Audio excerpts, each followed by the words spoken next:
The person who writes for fools is always sure of a large audience. That's Schopenhauer.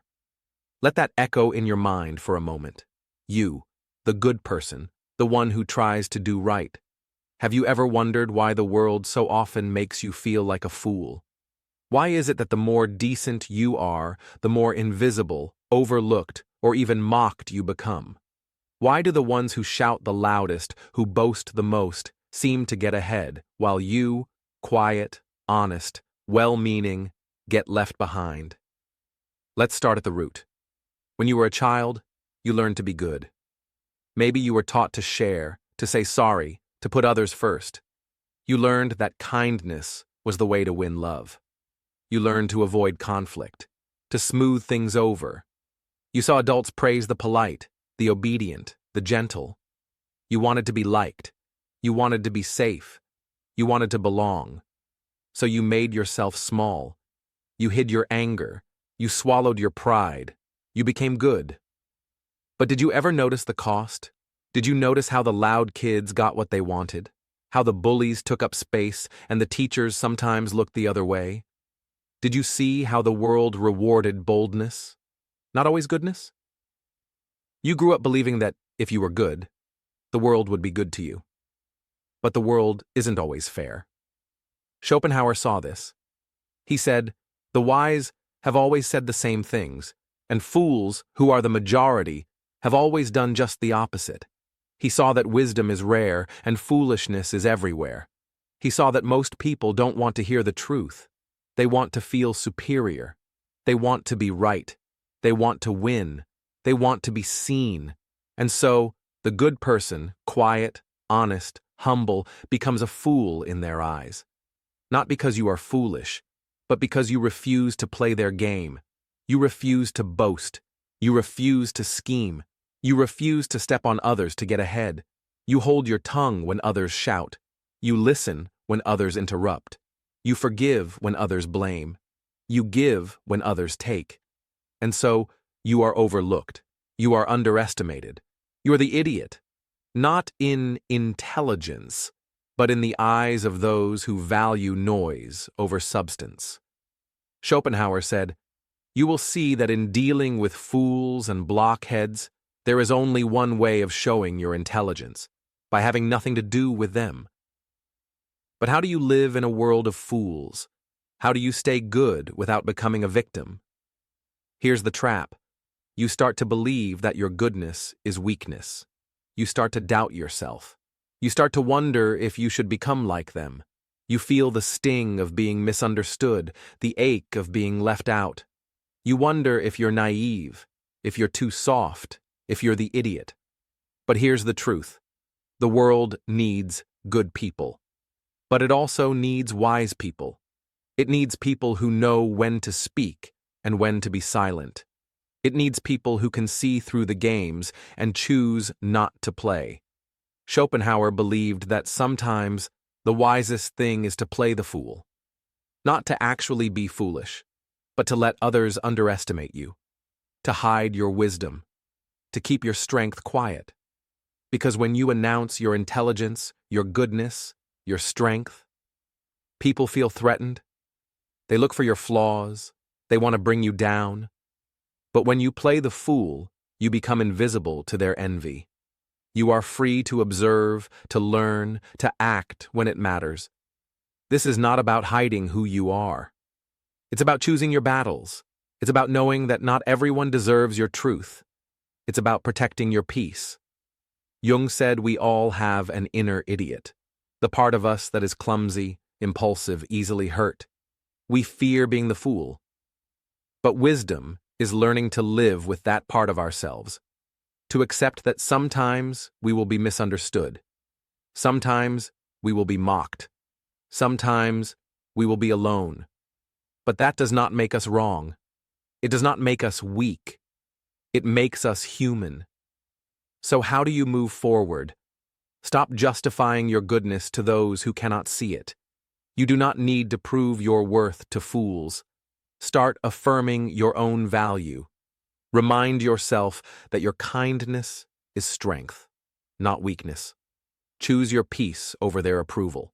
You do not have to win every argument. You do not have to be seen by everyone. You only have to be true to yourself. Write this down. I choose my peace over fear. Let that be your anchor. If this speaks to you, stay with me. There's more to uncover, more to heal. You are not alone in this. Subscribe, share, let's walk this journey together. Now, let's keep going. Picture this. You walk into a room where everyone is wearing a mask, some smiling, some frowning, but none revealing their true faces. Now imagine you, standing there, no mask, no shield, just your real self. How long before someone calls you naive? How quickly before your honesty is mistaken for weakness? Let's talk about misunderstanding, not the accidental kind, but the kind that feels almost deliberate. Have you noticed how some people seem committed to misunderstanding you, no matter how clearly you speak? It's as if your sincerity threatens them, so they twist your words, make you the fool, just to protect their own sense of control. Why do they do it? Sometimes it's ego. Admitting they're wrong would crack the image they have of themselves, so they'd rather call you foolish than face their own limits. Your honesty becomes a mirror, and what they see makes them uncomfortable. Other times, it's bias. People hear what fits their beliefs and ignore the rest. Your kindness, your hope, your faith in others. It doesn't fit their story, so they rewrite it. They call you naive, gullible, a dreamer. But is it you who's blind? Or are they the ones refusing to see? And then there are those who simply lack empathy. They can't, or won't, step into your shoes. They dismiss your feelings, misunderstand your intent, and label your compassion as foolishness. It's not your fault. Their world is small, and your goodness doesn't fit inside it. So what happens next? You start to question yourself. Maybe you try harder to explain, to prove your worth, to win them over, but the more you give, the more they take. The more you try, the more they misunderstand. It's a trap, a cycle of self-betrayal. You see, society doesn't always value goodness. It values power, status, the clever maneuver. In Dostoevsky's The Idiot, Prince Mishkin's pure heart is seen as a flaw, not a virtue. His honesty exposes the games others play, and that makes people uncomfortable. His very existence becomes a challenge to their way of life. Why does true goodness create discomfort? Because it disrupts the status quo. It forces people to confront their own contradictions, their own willingness to trade integrity for advantage. Most people don't want that. They want to keep living as they always have, unexamined and unchallenged. So what do? They cast out the anomaly. They reject the one who won't play along. They call you a fool, not because you are, but because you refuse to wear the mask. Learn to say no, even to those who call you selfish for it. Protect your peace, even if it means disappointing others. Choose your circle wisely. Not everyone deserves a seat at your table. Surround yourself with those who value honesty, not just cleverness. Remember, being good doesn't mean being naive. It means choosing kindness with your eyes open. It means knowing when to give and when to walk away. It means loving without losing yourself. Write this down. I honor my kindness by protecting my boundaries. If this resonates, stay with me. There's more to uncover. Subscribe, share, and let's keep walking this path together. No masks, no apologies, just truth. Let's turn the lens now to innocence, how it's mistaken for foolishness, and why that confusion runs so deep. In Dostoevsky's The Idiot, Prince Mishkin's innocence isn't just naivete. It's a radical, almost unsettling purity. People see him blush at a harmless joke and think he's childlike, too sensitive for the world's rough edges. They don't see wisdom in his innocence. They see ignorance, as if not knowing cynicism means not knowing reality at all. Have you ever noticed how, in a cynical world, innocence is almost threatening? When someone refuses to play the game, refuses to manipulate, refuses to lie, they make everyone else uncomfortable. It's as if their presence alone is a silent accusation. The idea of the holy fool comes up here. Someone so pure they seem out of place, maybe even a little mad. In Russian tradition, the fool for God is both revered and mocked. People might say, God loves your kind, but there's always a tone of condescension, as if to be pure is to be out of touch. But what if the world's view is the real error? What if moral innocence is a kind of wisdom, a strength that looks like weakness only to those who've lost touch with their own conscience? Think about it.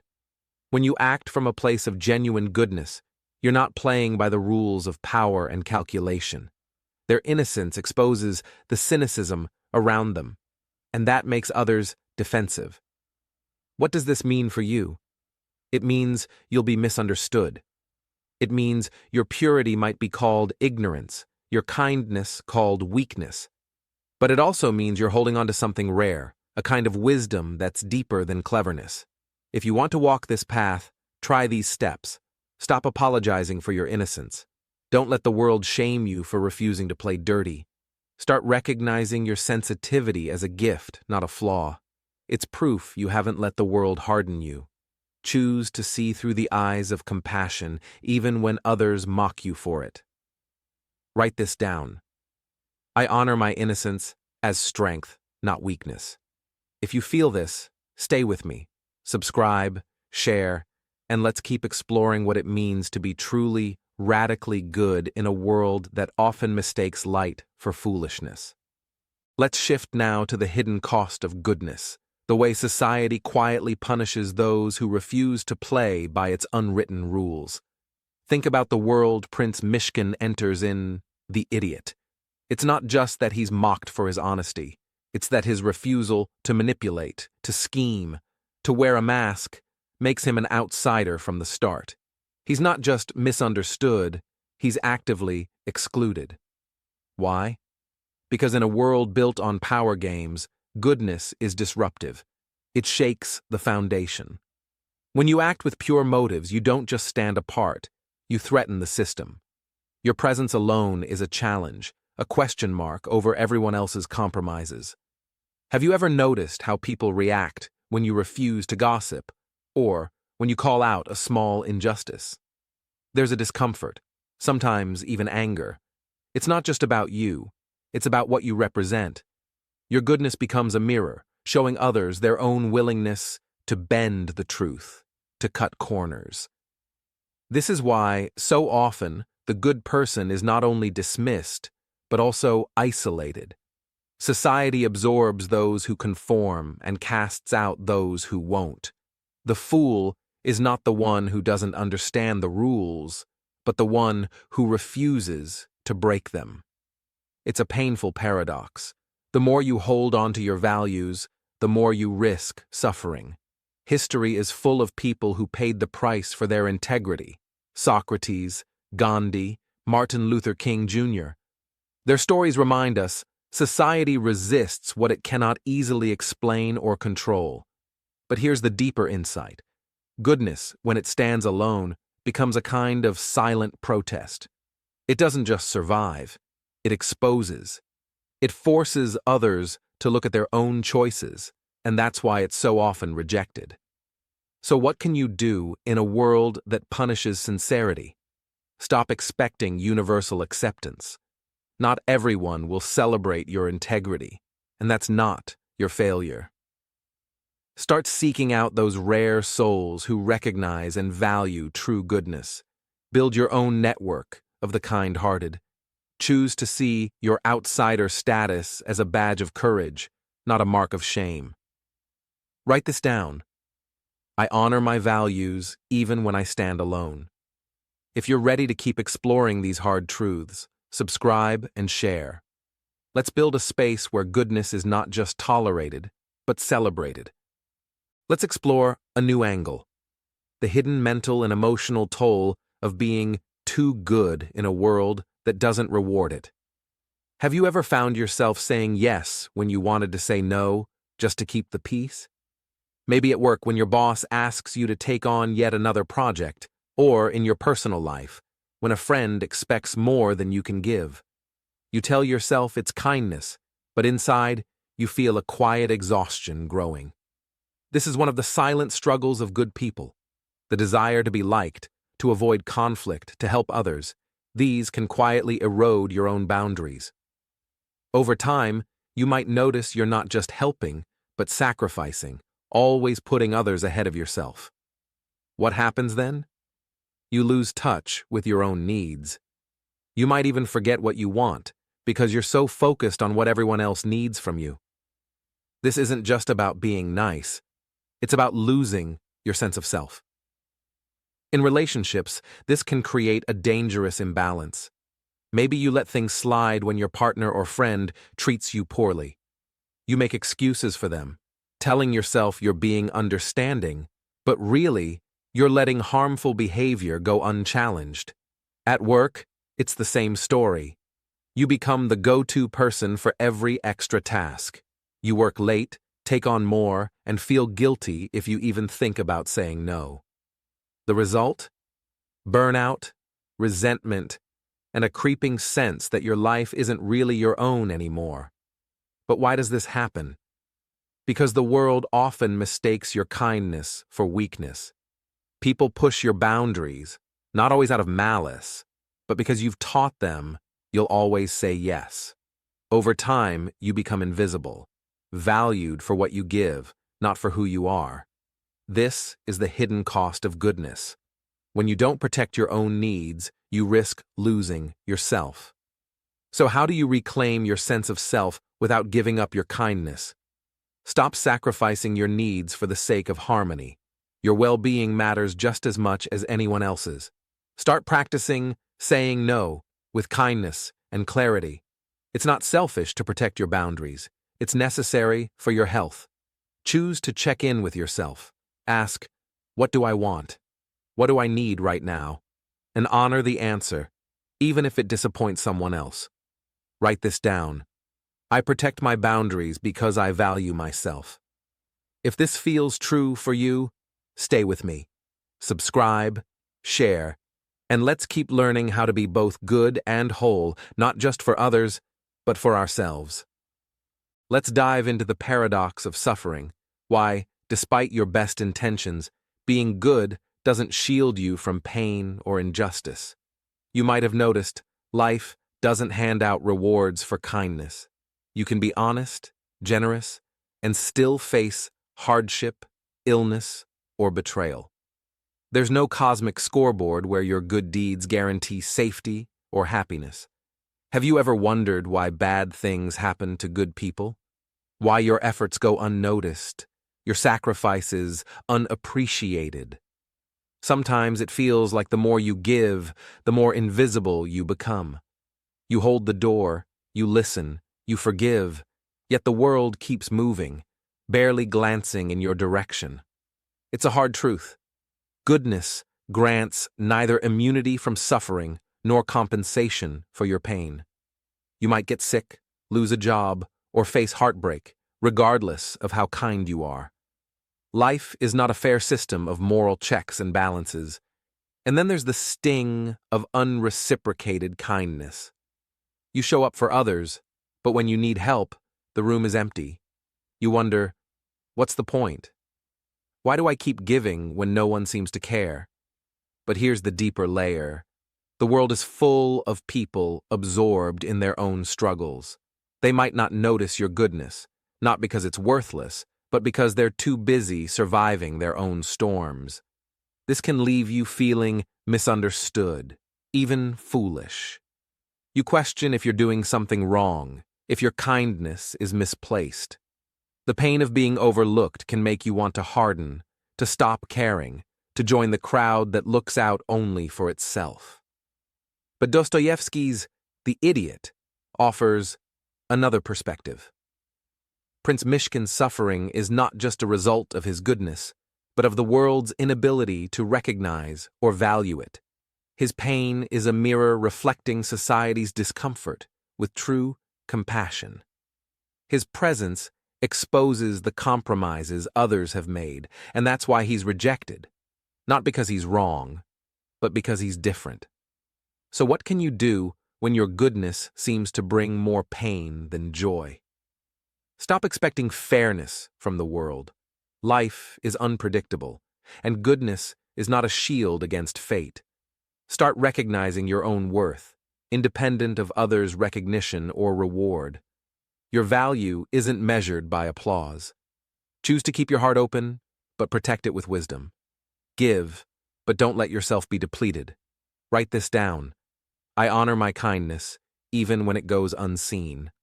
If this resonates, stay with me. Subscribe, share, and let's keep searching for meaning in a world that doesn't always reward the good.